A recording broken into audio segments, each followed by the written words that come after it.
Coming up on this week's news, an electrician with a broken leg is told to keep on working. Police make a series of arrests in the fight against copper gangs targeting EV chargers, and the Labour Party promises to recruit thousands of electricians if it forms the new government. Welcome to Electrical News Weekly in association with Solar Trade Sales, your easy one-stop shop for all things solar. Whether you're listening in the van, on site or down at the wholesale counter, I'm Joe Robinson, and I've been through the best of the electrical industry news to save you the trouble. And if you think you've spotted the two words that I've been challenged to slip into this week's show, comment with them below for the chance to win a prize. An electrician who broke his leg in a work accident has been told by the government to keep working in another job. The Department of Work and Pensions told Martin Ingram Flowers to quit his £40,000 contracting job after he applied for help. They ruled that the tradesman from Newport in Wales was fit to get employment in a desk job. Flowers had joined a building firm in Wolverhampton just 3 weeks before he had his accident in January. His bosses said they'd welcome him back in July when he's expected to be declared fit to work by his doctor. Flowers has been receiving statutory sick pay since January of £415 a month. He also put in a claim for universal credit to help pay his bills. But the 60-year-old was left stunned when assessors from the Department of Work and Pensions deemed him fit to work. When he told them that he couldn't work on a building site in crutches, the civil servant suggested that he get a role in an office. Flowers also claims the DWP effectively told him to lie. That's because they advised him not to tell any future employers why he left his current post. The Department of Work and Pensions has now said sorry. It blamed the independent agency which carried out Martin's assessment. A spokesperson told the press that it apologises to Mr Flowers for the error and any distress caused. Job Centre staff have now contacted Flowers directly and the issue has been resolved. One of this week's challenge words is supercalifragilisticexpialidocious, by the way. I think the challenge word committee drank their lunch this week. All the best with the spelling, the other word might be trickier to find. In other news, the Labour Party is promising to create 650,000 new jobs for electricians, plumbers, engineers and technicians in its first term if it forms the new government. It claims it would kickstart a skills revolution with a new generation of technical excellence colleges across the UK offering more apprenticeships and training tailored to local jobs. It's also promising to upgrade the national grid to handle the challenge of renewable energy. A new public company called Great British Energy will invest in clean energy projects across the country. The party also wants to address grid connections. Shadow Chancellor Rachel Reeves says that around £200 billion worth of projects are stalled until the 2030s because they can't get hooked up. The promises come as the Electrical Contractors Association called on its members to make the skills shortage an election issue in their area. ECA Head of Public Affairs Jane Dawson says the organisation has been pressing policymakers to address the shortage of electricians. The ECA says the skills pipeline is broken and that fewer than 10% of those in classroom-based electrical courses progress into an apprenticeship. Another 40,000 individuals practising as electricians or electrical fitters don't have the right level of qualification and they need to upskill. They say that electricians are crucial to society and the economy, but for too long have been overlooked by government. The ECA is now calling for funding for apprenticeships and for a massive upskilling programme in green technologies.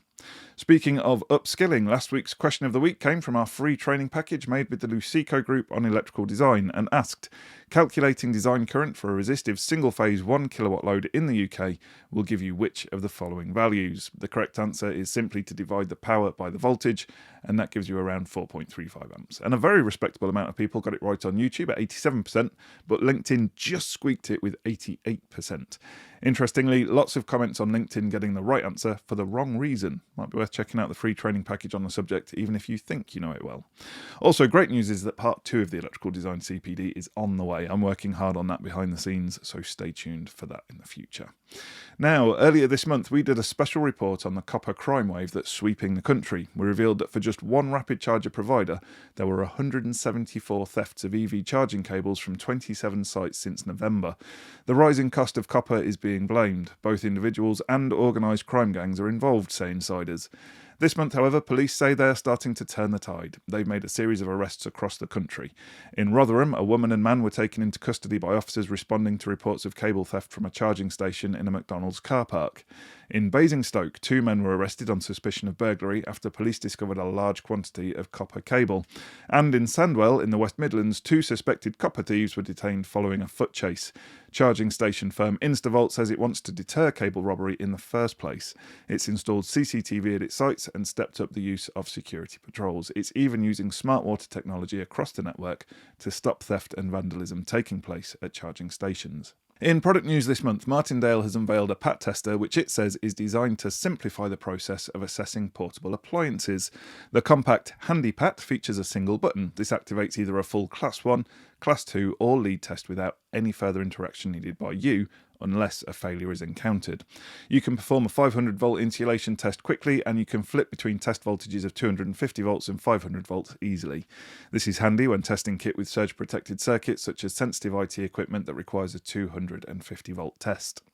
Now, quiz time. Are they a lamp or are they a luminaire? A new class of lighting product is gaining in popularity, but no one's sure what to call it. These tubular LED fittings are aimed at offices where the client wants to upgrade from fluorescent lamps to LED.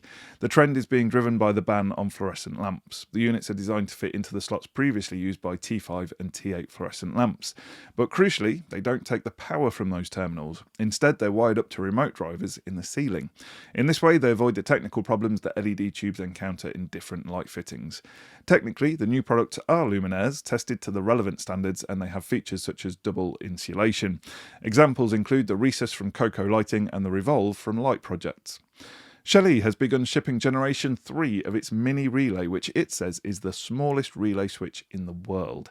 It's designed to be installed in back boxes, behind switches and in ceiling roses. It has built-in Wi-Fi, so you don't need a bridge. You can control it with Shelly's free app or compatible platforms such as Alexa. You can also use Bluetooth. The relay is rated for a current of 16 amps. And finally, a big shout out to our esteemed colleague Rick. He's about to undertake the daunting Yorkshire 3 Peaks Challenge for the Electrical Industries charity. This involves tackling 3 intimidating mountains in the Pennines. All of them are around 700 metres high. The best bit, he has to do it in under 12 hours.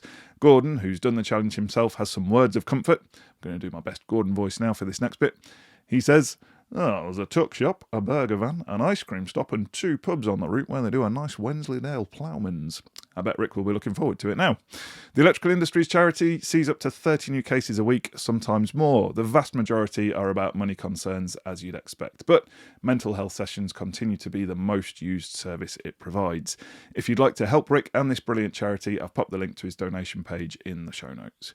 And lastly, a reminder that we're in the market for your stories, your projects and your recommendations, as we'd like to share them with the wider eFIXX community.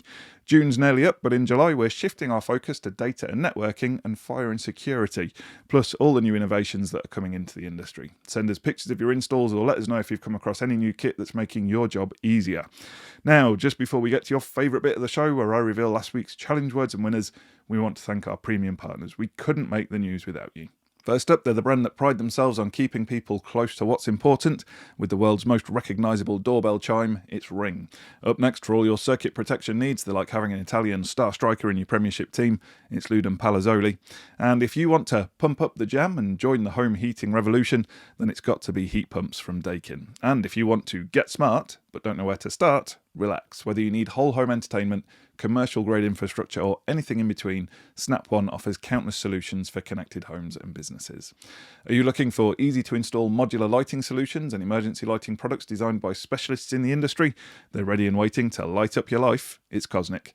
The best thing to come out of Yorkshire since stainless steel, the home of EV Ultra and other groundbreaking and quality products, it's Doncaster Cables.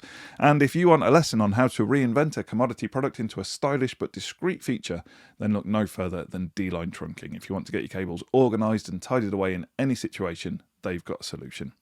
With an incredible range of equipment from EV charge points through industrial sockets and switches to kit for explosive areas, plus they supplied gear for a Campari factory, so they'll always have a place in my heart, it's Scarmy.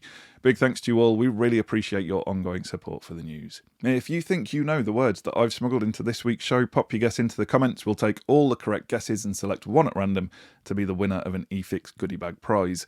Answers submitted after about lunchtime on the Thursday after release will not be entered into the draw. Now let's reveal the winners of last week's challenge word competition. The words were cowabunga and mozzarella. Apparently the Challenge Words Committee spent the weekend watching cartoons from the 90s about mutated reptiles, and we had another record-breaking number of people get it right this time with a bit more involvement from LinkedIn. Come on, Facebook viewers, let's get involved. Anyway, this week's winner is Paul Smithies YZ1NU. Well done, Paul. Make sure you click the link in the show notes to claim your prize. Thanks for listening to this episode of Electrical News Weekly in association with Solar Trade Sales, your easy one-stop shop for all things solar. Make sure you subscribe to receive the next update. Thanks for listening, and until next time, have a great week. Stay safe out there, and remember, there's no such thing as a torque calibrated arm.